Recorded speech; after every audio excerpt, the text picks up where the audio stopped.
Olá, amigos, bem-vindos a mais um momento de estudo no Grupo Espírita Alto de Souza. Vou começar com a leitura do livro Vinho de Luz, de Chico Xavier, pelo Espírito Emmanuel, item 90, de Coração Puro. Amai-vos ardentemente uns aos outros com um coração puro. Primeira carta de Pedro, capítulo 1, versículo 22. Espíritos levianos, em todas as ocasiões, deram preferência às interpretações maliciosas dos textos sagrados. O amai-vos uns aos outros não escapou ao sistema depreciativo. A esfera superior, entretanto, sempre observa a ironia à conta de ignorância, ou infantilidade espiritual das criaturas humanas. A sublime exortação constitui poderosa síntese das teorias de fraternidade. O entendimento e a aplicação do amai-vos é a meta luminosa das lutas na Terra. E a quantos experimentam dificuldade para interpretar a recomendação divina, temos o presencial aproveitamento de Pedro quando se reporta ao coração puro.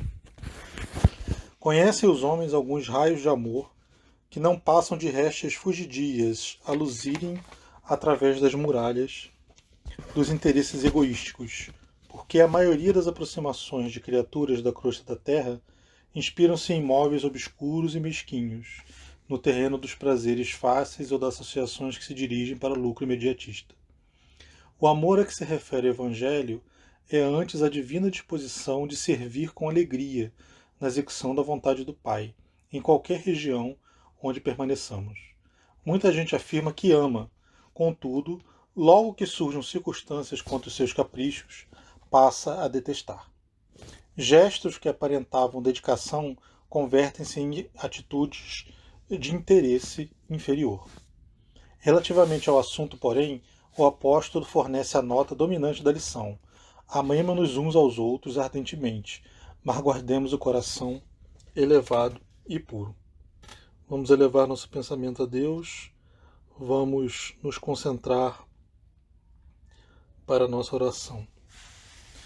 Senhor, obrigado pela oportunidade que temos do aprendizado dos seus ensinamentos, pelo convívio que temos com aqueles que compartilham da nossa fé, por aqueles que também não compartilham da nossa fé, mas estão ao nosso lado, que estão ali para que nós possamos ter tranquilidade para seguir. Ou para aqueles, Senhor, mesmo aqueles que não nos trazem tranquilidade, que muitas vezes seja por estar na nossa convivência no trabalho, na escola, na rua, vizinhos, passantes na rua, companheiros da mesma cidade, companheiros do mesmo país. Nós sabemos, Senhor, que todos nós somos irmãos nesse planeta, que estamos aqui para nos amarmos, que estamos aqui, como o Senhor disse, para nos compreendermos, para termos caridade um com os outros. Que nós possamos, Senhor, ouvir a esse teu chamado, que nós possamos compreender a sua lição, que nós possamos cada vez mais seguir junto de ti, junto do nosso próximo, junto daqueles que estão ao nosso redor. Olhai, Senhor, por aqueles que estão desesperados, por aqueles que estão acreditando que a sua palavra está distante, que a sua hora está distante. Que nós possamos, Senhor, todos nós, manter a esperança nos seus ensinamentos, na sua lei, na forma como o Senhor nos ensinou a viver. Que assim seja. Bom, hoje nosso estudo é sobre o capítulo 28 do Evangelho. Ele trata de uma coleção de orações, né? E sempre há uma dúvida, assim, por que há uma coleção de orações no Evangelho, né? Se nós espíritas nós não somos dados a seguir fórmulas, né? Nós acreditamos que não é através da forma, da repetição em que a gente consegue chegar a Deus. Mas a gente sabe também que nada do que nos é dado, nos é trazido, é à toa, é de forma leviana, ou é uma coincidência, né? O acaso não existe. A coleção de orações, ela está ali para nos lembrar o que é orar, para nos lembrar do que nós devemos nos concentrar, nos ligar, nos lembrar no momento da oração. Devemos lembrar também do para que devemos orar. Essa resposta já é até mais fácil, porque a gente sabe que a gente pode e deve orar por qualquer coisa, por qualquer motivo, por um momento de alegria, de tristeza, de sofrimento, de desespero, por qualquer coisa que a gente sinta vontade, ou especialmente quando a gente não sentir vontade. A oração ela deve nos acompanhar nos momentos difíceis, nos momentos alegres, e a gente sabe que o que precisa existir é essa conexão com com o nosso interior, com o nosso coração, com a nossa sinceridade. A oração, ela precisa, antes de tudo, ela precisa ser sincera. Por isso que a repetição, ela acaba sendo contraproducente, ela acaba não ajudando tanto, porque quantas vezes a gente repete uma fórmula e está pensando em outra coisa? Quantas vezes a gente ora e está pensando em algo que a gente passou durante o dia, em alguma coisa que a gente viveu, em alguma coisa que outra pessoa viveu, em alguma coisa que a gente ouviu na televisão, ouviu no rádio? Quantas vezes a gente ora, mas a gente está pensando em outra coisa? Quando a gente faz uma oração vinda de nossa cabeça, a probabilidade de a gente estar pensando em outra coisa é um pouco menor, porque a gente está pensando naquelas palavras. Quantas vezes, mesmo pensando naquelas palavras, a gente não é atrapalhado por outros pensamentos, a gente não se desvia para outros pensamentos. E o tema do estudo de hoje, ele trata dos itens 22 e 23, que é ação de graças pela vitória alcançada sobre uma tentação. Quantas vezes a gente já ouviu de ensinamentos de diversas religiões ou pessoas ao nosso redor dizendo que a tentação é a arte do demônio, que ele está nos puxando para fazer uma má ação, que muitas vezes nós não somos tão ruins assim, mas temos aquele ao nosso lado nos puxando para a tentação. Pelos estudos que a gente faz, nós espíritas já pensamos um pouco diferente. A gente já sabe, já tem a convicção de que não é necessariamente alguém ou alguma coisa ou algum espírito que está nos tentando. Muitas vezes são as nossas próprias inclinações que nos tentam. Eu não posso ver um prato de doce, um prato de comida, que eu vou querer aproveitar daquela comida. Quando eu estou com fome, normal. Né? Quando eu estou me divertindo, normal. Mas muitas vezes essa tentação pode ser, por exemplo, eu tenho uma predisposição a ter problemas com açúcar,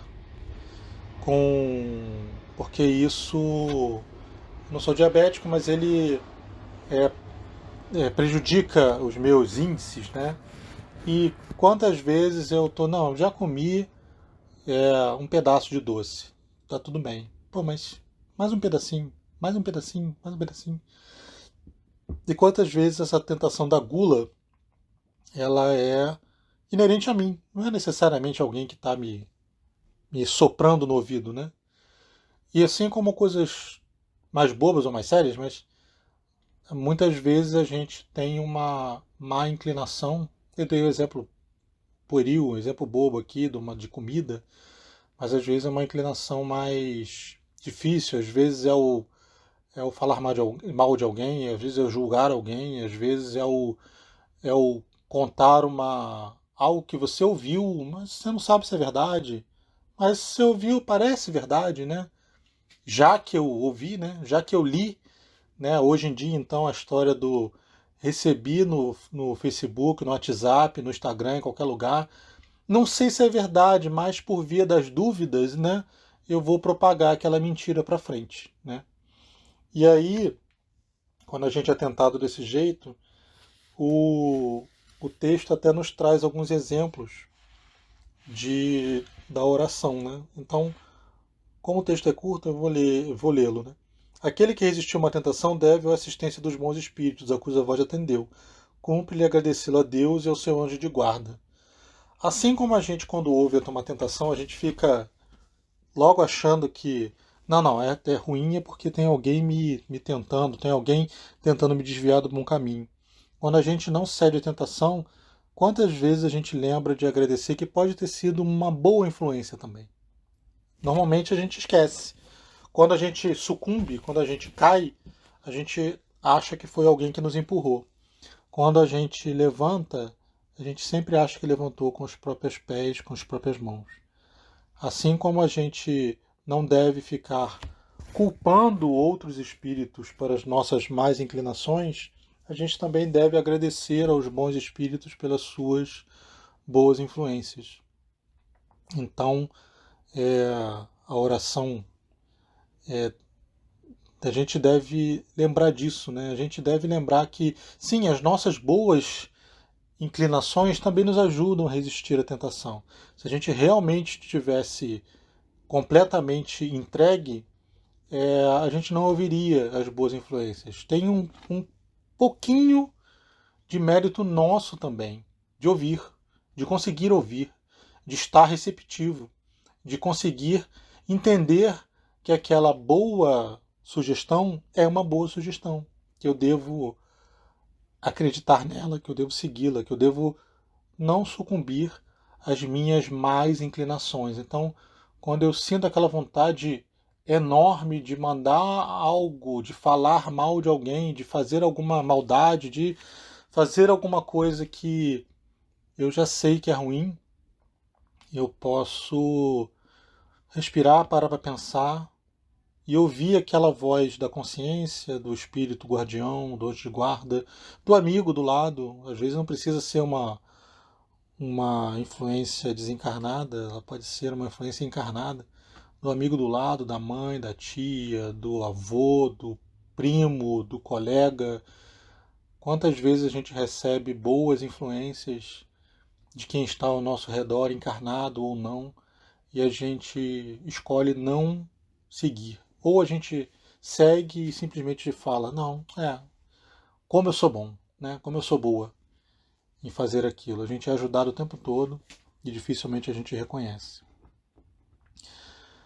Então, vamos terminar esse momento de oração e de estudo com uma oração de agradecimento.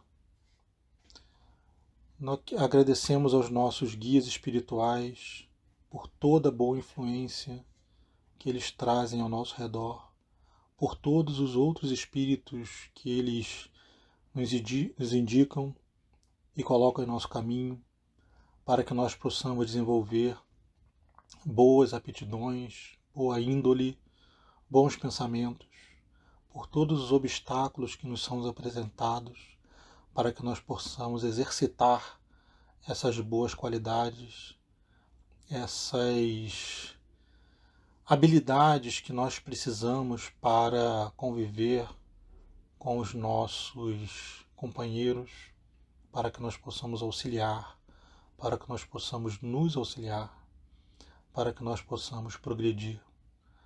Muito obrigado à orientação dos guias espirituais, à orientação de Alto de Souza, à orientação organizada por Kardec, à orientação de tantos bons espíritos que passaram pela Terra famosos e anônimos.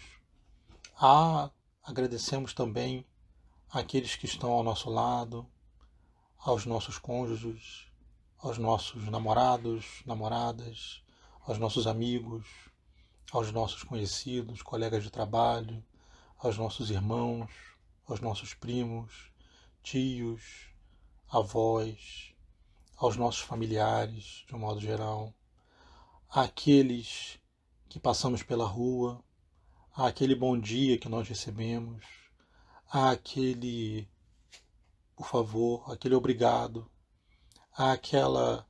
aquele caminho que nos foi indicado quando estávamos perdidos, àquele momento em que simplesmente nós recebemos um olhar de compreensão, aquele momento que nós caímos na rua e, mesmo ouvindo risadas ao redor, aparece sempre alguém estendendo a mão para que nós possamos levantar. Sempre alguém perguntando: está tudo bem? Como você está? Agradecemos a oportunidade que os espíritos protetores, que os nossos guias nos dão de sermos essa mão, de sermos a pessoa que pergunta se está tudo bem, de sermos a pessoa que dá um ombro, que dá um ouvido, que dá um carinho não falado, simplesmente um olhar. Quantas vezes um olhar de compreensão pode nos tirar de um momento muito difícil? Obrigado, Senhor, por tudo isso que nos traz, por tudo isso que nos dá, por todos aqueles encarnados e desencarnados, por toda a palavra escrita, por toda a palavra falada, por todo o pensamento que nos faz progredir, que nos vai seguir, que nos vai nos afastar da nossa má índole. Obrigado, Senhor, por todas as oportunidades que nos traz. Que assim seja.